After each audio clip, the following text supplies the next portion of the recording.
matchup features two quarterbacks who will be trying to lead their team to victory. It's the Dolphins going up against the Falcons. With that, let's send you to Atlanta now, where Brandon Gaudin and Charles Davis are on the call. Thank you very much, Larry. You are looking live at the Georgia Dome here in downtown Atlanta. Coming up, we've got what should prove to be a good one between the Miami Dolphins and the Atlanta Falcons. That'll be taken in the end zone. And the decision to bring it out is going to cost him about 7 yards all told, as he's taken down back shy of the 20.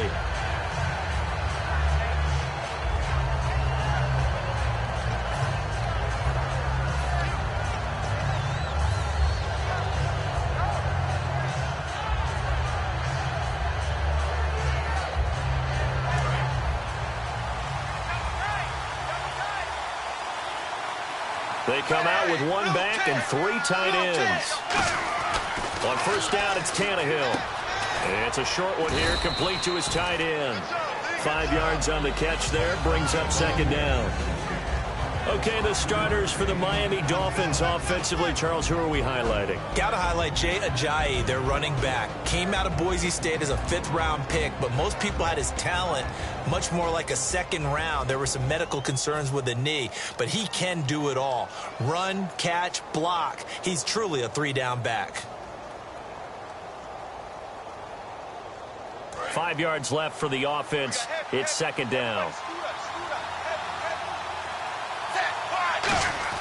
Back to throw, Tannehill. And Cameron has it over the middle. And he's able to get up here to the 26. 4 yards on the completion, and it sets up a 3rd down. And here we go. We get to see the Falcons again on offense, a crew that last year scored 540 points, tied for 8th most all time. But my question is this, such a crushing Super Bowl loss in the offseason, does that set you back big time, or does that fuel and feed you momentum-wise going forward? It should fuel and feed you momentum-wise going forward, partner. That's exactly how it's supposed to react, and that's what you'll see in the Falcons locker room in the entire offseason. They'll talk about finishing, unfinished business, things of that nature. But we have seen where teams have not recovered from it. Remember the Rams? They got to a Super Bowl, got beat by the Patriots, didn't get back there again. The Broncos in 2013, #1 offense, #1 scoring offense. They didn't get back in 2014, but they did in 2015. So you can recover from it. For someone who piled up the yardage that Jaycazzz did in 2016, I think it was a strange type of a year. How many runners do you know that will end the season with more 200-yard games on the ground than 100-yard games and end up over 1,000? Very, very strange. 3 200-yard games, just 1 100-yard game. All in all, though, how do you see a season? A rough start, but looked pretty good in the end. Rough start, but a really good offensive line that continues to grow. I think the future's really bright for Jaycazzz and the Dolphins next season. Throwing on 3rd down, Tannehill. And he couldn't hang on to it through the contact. Incomplete. We know it's not an easy job to go out and catch passes when people are trying to tackle you and knock the ball away. But the bottom line is, that's a pass he's got to have and a pass he should have caught.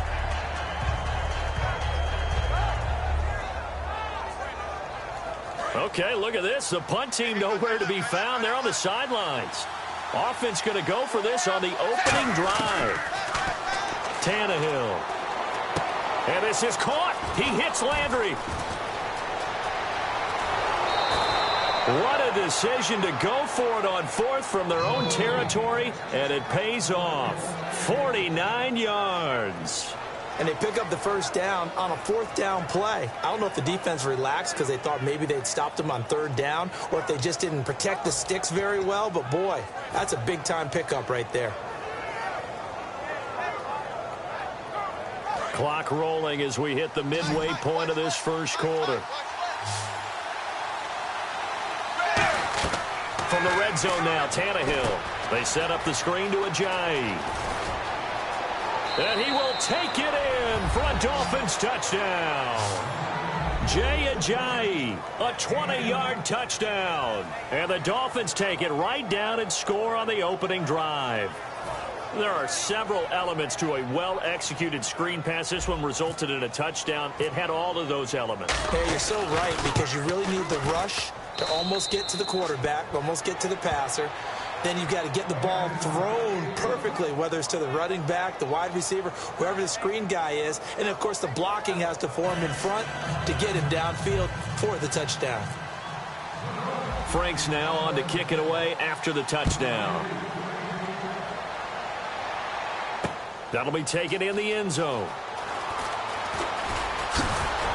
And last year that would have been a net gain of 5 on the return. This year he stopped where he would have been if he had taken a knee, and that's at the 25.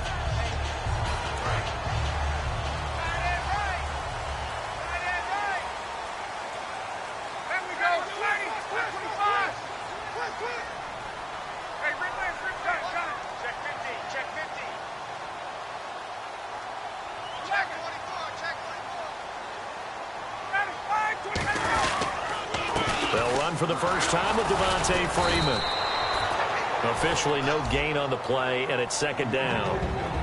All right, let's look at the offense. Devontae Freeman, this is a guy that you wanted to talk about, so take it away. Brandon, have you seen a running back play with such joy as well as such fury? I love the way he runs the football and attacks defenses.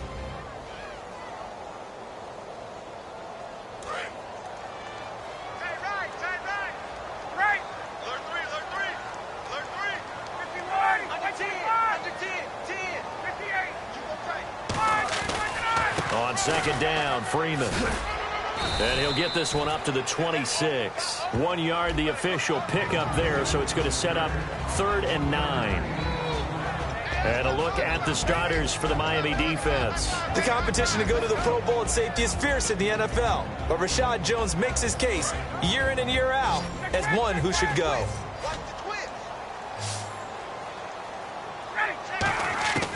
On 3rd down, Ryan. And incomplete on the deep ball. The Pro Bowl wideout Julio Jones, his intended receiver. And it's 4th down. So on 4th down, the Falcons will call on Matt Bosher to punt it away.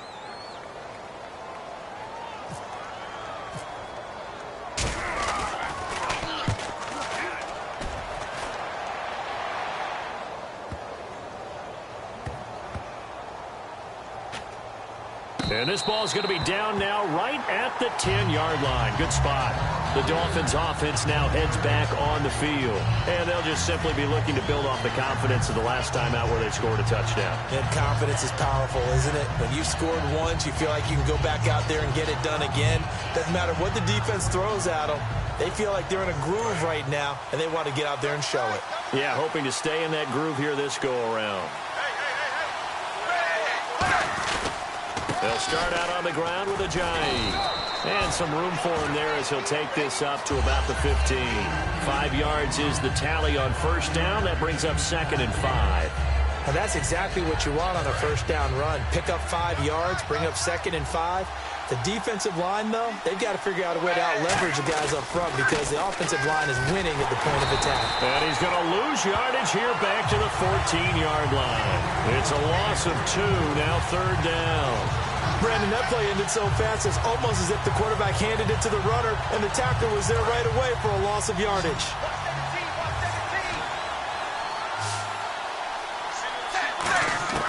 From the gun on 3rd down, Tannehill. And he's got his man. That's Landry. They got 18 yards out of that one, and it gets him a new set of downs. I don't care how many times we see it. I still get a kick out of watching quarterbacks and receivers do the pass tree in pregame warm-up.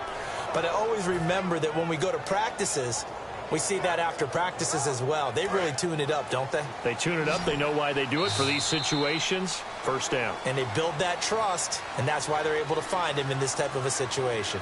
Back now with Charles Davis. I'm Brandon Gaudin. Second quarter begins with the Dolphins in possession of the football. And they've got it here with a 1st down.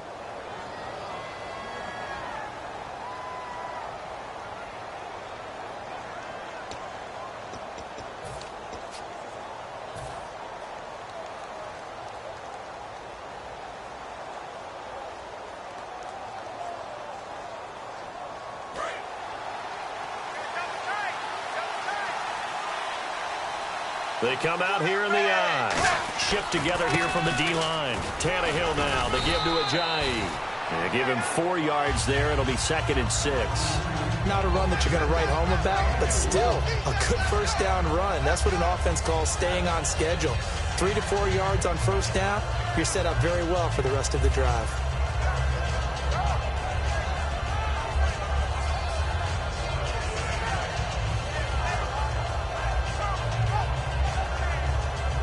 Second down following the run.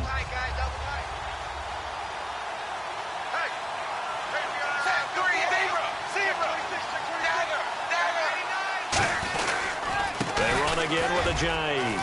And to the 42-yard line here and brought down there. 7 yards there, good enough to move the sticks. That's a good, nice, crisp run for a first down. I wonder if the defense might have been loosened up a little bit, maybe anticipating a pass instead of the run that they got.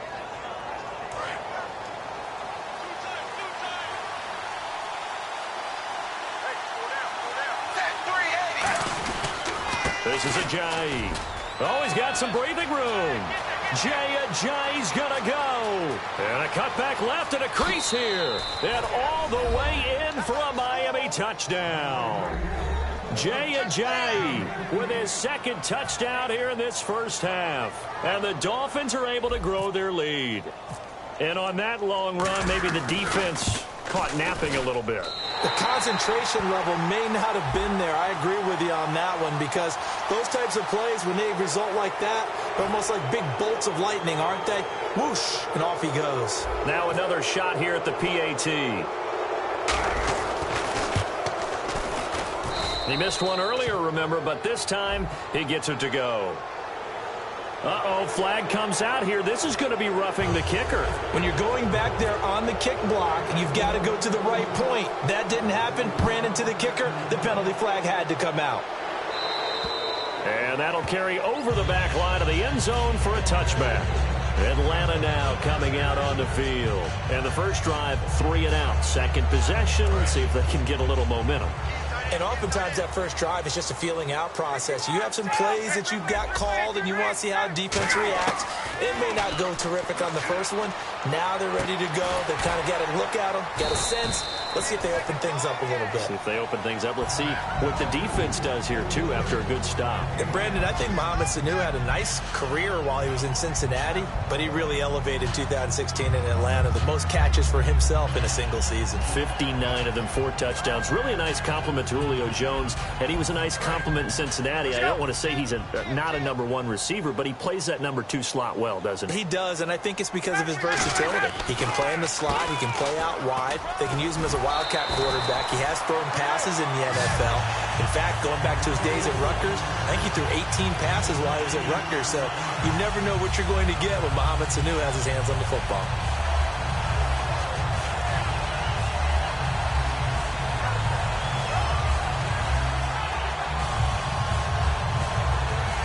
Two minutes gone by, second quarter. And the D-line pinching together, must be expecting the run. On first down, Ryan. His throw incomplete. Oh, well, you mind if we go off topic for a second? No, you know I like to do that randomly. AFC playoff contenders for this year that didn't make it last season. Who do you have that might get in? Well, I think Cincinnati's got to be considered there. Maybe they'd have an offseason that's calm, and they go into this season and try and get back to the playoffs where they... Ryan hit, and he lost the football. On plays like this where the ball comes free, it's often unusual for the team that lost it to get it back, because this is the quarterback. The ball gets away from him. Everyone else is trying to execute what they're supposed to do on offense. They're usually looking in the other direction, downfield, or have moved away from him. In this case, though, a teammate is able to come up with the ball. So it's third and long, and defensively, not a real surprise there in the dime. He's going to air one out. Oh, this is taken in. It's complete. And he's going to get this all the way down inside the 35. There will always be a place for methodically marching the ball downfield. But when you can pick it up in big chunks and strike like that, have explosive plays, that's often the difference in winning and losing. Those types of plays that can knock a defense off balance, that'll drive a team towards a victory. Sanu with a grab over the middle. Give him a couple on the catch. It's 2nd and 8. When you see zone defense and you know you've got a drag route on as your primary call, you got to be really careful as a passer about how far you let your guy go because he might wander into some tough coverage.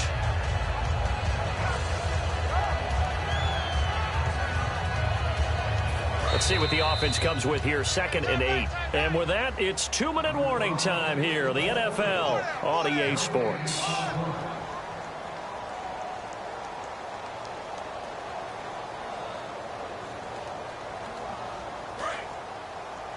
Watch left. Tight end to the left, tight end left. Check. Swift, 20. Undercrush. On 2nd down, Ryan. That's going to be knocked away and incomplete. He was looking for his tight end, Jacob Tamme there. And it's 3rd down. Anytime a ball's thrown in the middle of the field and it's popped up in the air, I expect someone to catch. It doesn't matter whether it's offense or defense because there's usually a great amount of bodies in that part of the field. In this case, no one came up with it. 7th play of the drive, forthcoming on 3rd and 8. Again, Ryan. And this is going to be incomplete. Let's go ahead and try and get into the body and the mind of the linebackers. Yeah, I know they're bigger and stronger than I ever was, but in this situation, they understood what was going on as much as the offensive guys. Because the offensive guys are always taught, find the first down sticks and make the play. On defense, what do you want to do? Guard the first down line. Make sure they don't get there and tackle them in front. They were able to drop in their zone coverage, figure out where the first down line was, and end up making the play, swatting it away so they couldn't get the completion.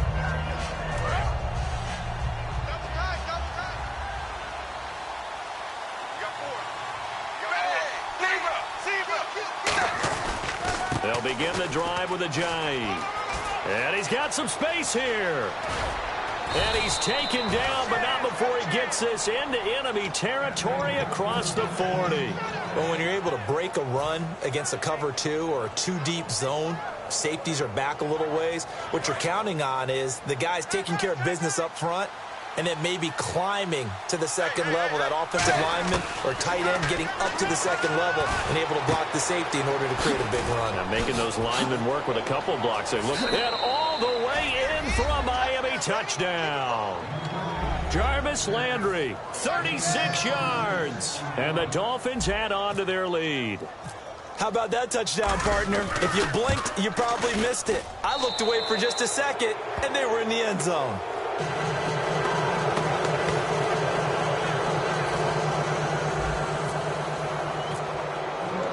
Frank's now on to kick it away after the touchdown. That's fielded in the end zone. And he'll take it back to about the 19-yard line. And the Falcons now making their way back out onto the field. And they had compiled a pretty long drive last time. Unfortunately, though, it ended with no points after the missed field goal. And that can hurt the psyche of a team because as they drove downfield, you know you're never supposed to count points in your mind until they go up on the board. But let's face it, we've been there. We've seen teams before. They were counting on those points. They didn't get them. Can they come back now, start over again? They got his man complete. Over 1,400 yards last year for Jones. Just 6 touchdowns, but, you know, of course, he had the big 300-yard game. However, when he was blanketed with coverage, he always opens things up for other guys, doesn't he? He does, and that's what's benefited Atlanta's offense. Other guys were able to step up. In 2016, Mohamed Sanu stepped up and had his best year as a pro.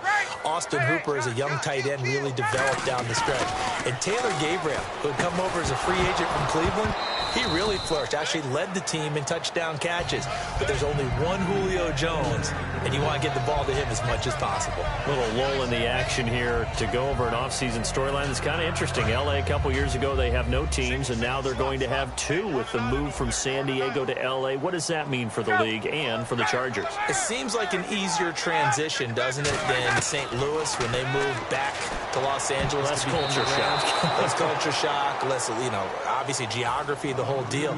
But it's a transition that still is not going to be easy. Remember, they're going to go play in a soccer stadium, essentially, for at least the first couple of years before they share a stadium with the Rams. So that changes things. Obviously, trying to create it. Looking for Jones, and it's intercepted. A great read, and it's picked off. Oh, man, partner, this is something quarterbacks love to do. And that's blitz and they're going to throw a quick out route or a quick hitch, you can just lay back an extra yard or two, but then really put your foot in the turf and drive on the football. And here I think he baited the quarterback into the throw and made it pay off. Here's Ajayi. Give him 3 on first down. It'll set up a 2nd and 7. Well, praise has to go to the guys on the offensive line because they've had a very nice, productive day running the football. How about that poor defensive line? They've been knocked around the entire game, and while they slowed him down on that run, can they continue to do so? Because they haven't had much success throughout this ball game. And a nice gain of 21 yards. And that's why defense coordinators always preach 11 guys to the ball. Because sometimes you have a missed tackle, but if you have a swarm of guys around, less room for them to roam even after the first missed tackle. In this case, tackle was missed, plenty of open field to get after that. So we've hit intermission. It's halftime. This is the NFL, and it's a presentation of EA Sports.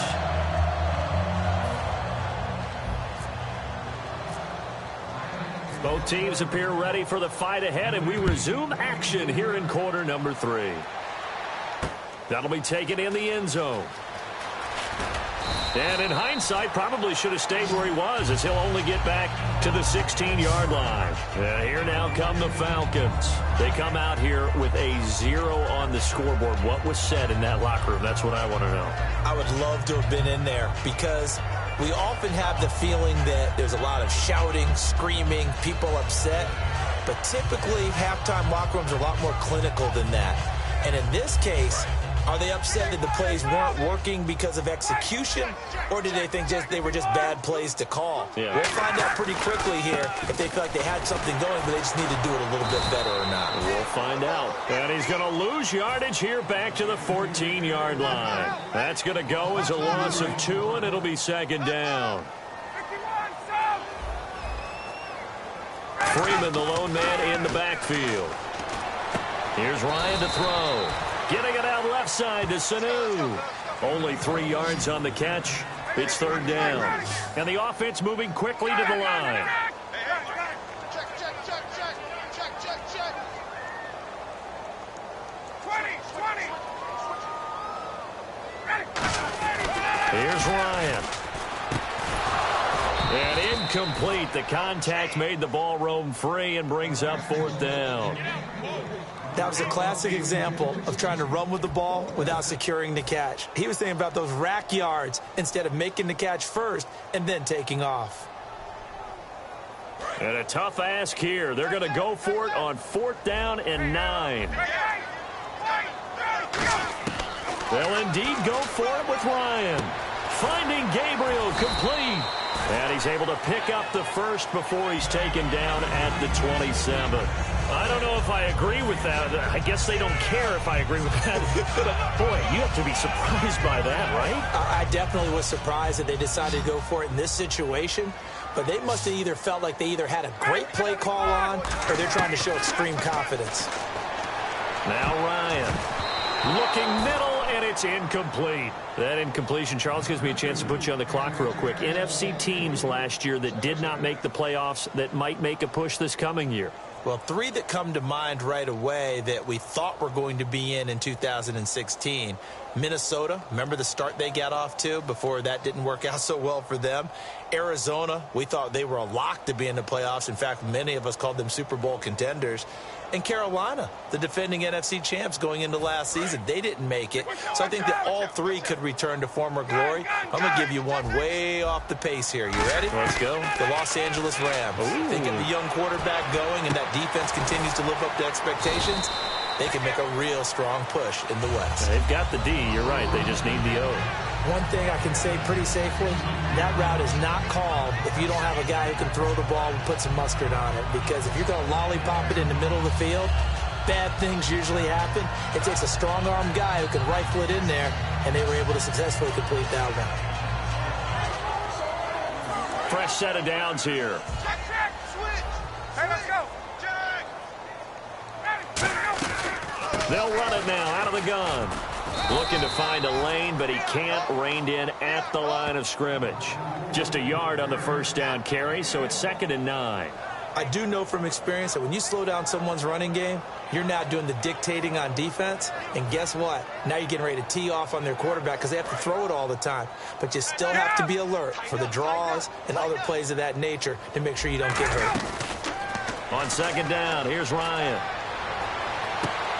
Now he drops it incomplete, and their struggles continue here. It looked like they had an opportunity for a big play across the middle, but he didn't have the concentration or the focus necessary and dropped it before he could haul it in.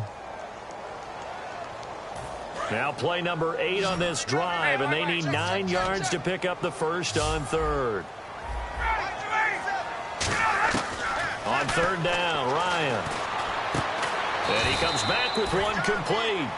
Give him 9 on the play, and that'll bring up fourth down. So much about offense is what you call hidden yardage. You know, you throw the ball to someone, they catch it, and then they can make a big play. You know, they create a play, run after catch. They did a really nice job there of limiting that and keeping him from a first down. Now stopped him in his tracks. Still just the third quarter, but they've got to make something happen. I think they know that. They're going for it on fourth. They'll run for it. It's Freeman. And he's got the first as they'll bring him down at the 28-yard line. 19 yards there on the pickup. And they're able to convert here on 4th and inches. And a really long drive here, and it goes on and on. Hey, let's go. No. Gun. Freeman again, a first down carry. And he'll take this down just shy of the 25-yard line. Give him a couple on the carry there, 2nd and 8. Tough day, tough sledding right there, and it's been that way the entire game. Not a whole lot of room to ramble for him. Yeah, you're right. It's been that way all afternoon. Didn't get a whole lot better there. 8 yards to go here on 2nd down.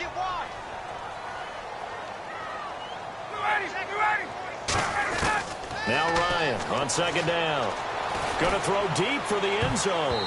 And it's knocked away and incomplete. Tremendous field position there and a perfect time to do exactly what they did. Take a shot at the end zone. And they went for the big play, just unable to complete it. From the gun on 3rd down, Ryan. Nowhere to turn here, and he's going to go down. Back at about the 37-yard line.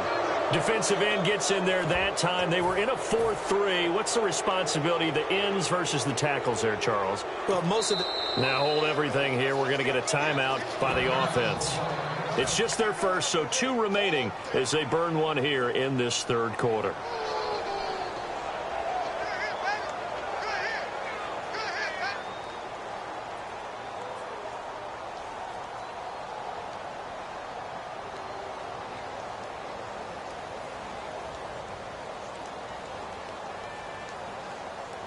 I guess they figure they got to start taking some chances. Here's a big one in this 3rd quarter as he'll go for it on 4th down.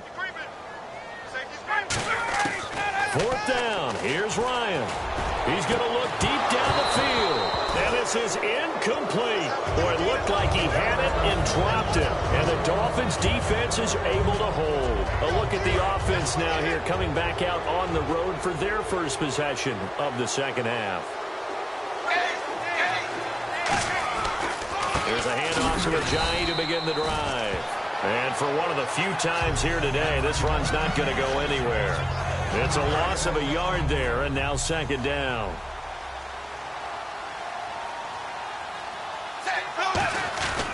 They stay on the ground. Again, it's Ajayi. And hard running's going to get him over the 40 to the 42. 8 yards there on the carry, and now they're left with a much more manageable 3rd and 3. Let's see if they can convert here on 3rd and 3. They come out here in the eye. They run with Ajayi. A gain of 11 and a first down. Back now in Atlanta. A lot of folks starting to make their way to the parking lot. Their guys trail big here to begin quarter number 4. Now the offense lining up 1st and 10.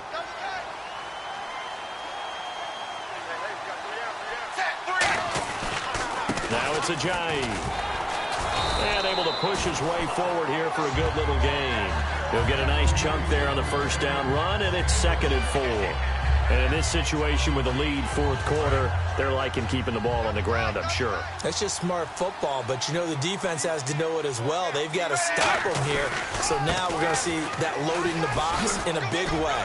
6, 7, 8, 9, whatever it's going to take, puts a little bit more pressure on your big offensive line. When a coaching staff sees their team run the ball this successfully in the fourth quarter, they're really excited because you can plan for a running game all you want and want to press that advantage when you get it. But for the most part, it's a little bit of a surprise. And right now, they're going to keep that going, want to continue to grind out the clock because it's definitely in their favor at this stage of the game. Can they close the game out and continue to do exactly what we just saw there, and that's run the football. The pigskin on the 7-yard line now. It's 1st and goal. And he gets him a little bit closer. He takes it from the 6 inside the 5 to the 4. We always like to talk about defense in terms of levels. First level defensive line, second level linebackers, third level defensive backs. On that run, that was what we call a first level run, and it was stopped by a second level player. And he'll get this one back to the 5-yard line, but no further than that. And they'll lose a yard that time, and that's going to lead to a 3rd down. The fourth quarter here, they've got the lead. They want to keep it on the ground. That's what they're doing. Smart football. Keep the clock grinding. Keep it going. But you got to figure now, they're going to see more people stacked up at the line of scrimmage as they try and bleed it out. And a loss of 3 to bring up 4th. No matter what defense is called versus a running play, linebackers are telling the defensive guys up front, you take care of the offensive line, keep us uncovered, let us run to the ball, we'll make big plays. Well, that paid off there. All the guys up front, the big fellas, they controlled the 5 offensive linemen. That allowed the linebackers to just see the openings, sprint through the gap, and snuff that play out in a hurry. They'll throw on first down with Ryan. They'll set up the screen for Freeman. And he's taken down, but able to get this up to the 20-yard line. They give him 13 yards there on the play and a fresh set of downs. And they're going to go soft on the corners. On 1st and 10, it's Ryan. And Jones has it over the middle. Give him 9 there on the first down completion. That was a nicely run slant route, and what the receiver's trying to do is make the defender think he's going upfield for a deeper route, and then breaks it off, usually after about 3 to 4 steps, and cuts towards the middle of the field. And now what he's trying to do is use his body to keep the defender away from the football and get the quarterback a really nice target. If you're a defender, one of the fun things about playing zone defenses, especially in today's football, is that it's not as static as it was in the good old days, meaning you just drop to a point and react into the football. Now you end up with a lot of man-to-man principles once you get into your zone defense. In other words, get to your assignment and then locate a guy coming into your area, and then you end up covering him almost man for man. That allows him to make more plays on the football like the one we just saw there.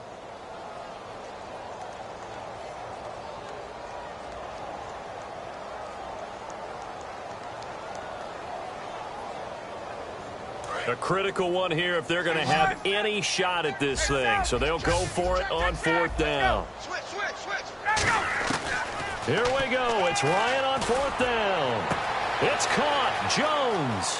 20, 10, 5, touchdown, Falcons. Julio Jones, 71 yards. And the Falcons cut into that lead. And that touchdown puts us in a position to have a discussion, doesn't it? Now it'll be a 2-score game after the conversion. Yeah, I mean, there's no doubt with a 2-score game they're going to have to onside kick it. We'll just see if they've got a miracle up their sleeve. And you wonder what onside kicks they're going to use and in what sequence if they hope to have a chance to win this game. And he's up past the 20 to the 22-yard line. And out come the Dolphins now. And last time this unit was out here, costly turnover, and then that turned into 6 points. They've got to make amends. And how many times have we sat in meetings with coaches and they use the term complementary football? Offense take care of the defense, defense take care of the offense. That didn't happen on the last possession. This is a chance for them to pick themselves back up and help their team. Yeah, we'll see if they can recoup and recover. Into the fourth quarter now. The offense has got to feel like they've imposed their will and kind of taken the life out of the defense, and you can see it from the perspective of the guy carrying the football. Those holes have to look huge, similar to a great... Johnny hit. He lost the football, and the Falcons grab it. Are you kidding me? And hold everything here. This one is not over yet. They return it for the touchdown. They continue to fight, don't they? This defense, Charles, they needed some type of a spark to help get them back in this game. I think they just got their spark. No doubt about it. You know, that's all they discussed. How can we get ourselves moving again? How can we get our team going? This definitely qualifies.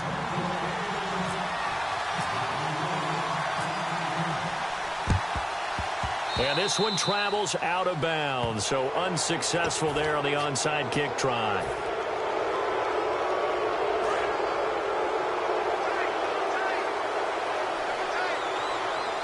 They come out here in the eye. They'll give it to him right up the gut.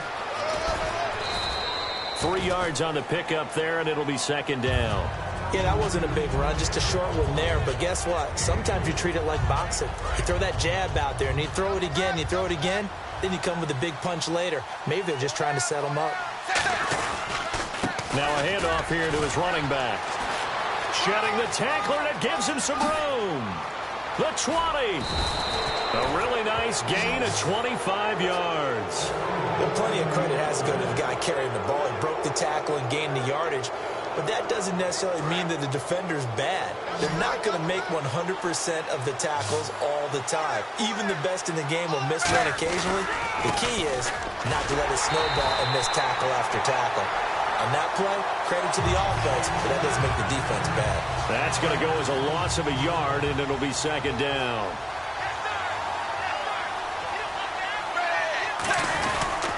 And they give this time to the tailback. Muscles him off. That second down run, a big help. The 7 yards leaves them with just a 3rd and 3 now. But you got to give kudos to your offensive line and the guy carrying the ball because they were in a 2nd and long situation. It seemed pretty dire, but they brought it back to 3rd and manageable with that run. They'll give it to him right up the gut. A 5-yard gain, and now they're set up 1st and goal. And a new set of downs here after picking up the first on the ground. They're going to hurry back to the line now. Tannehill going to throw it, and it pops free. The collision there jarred the ball loose and brings up second down.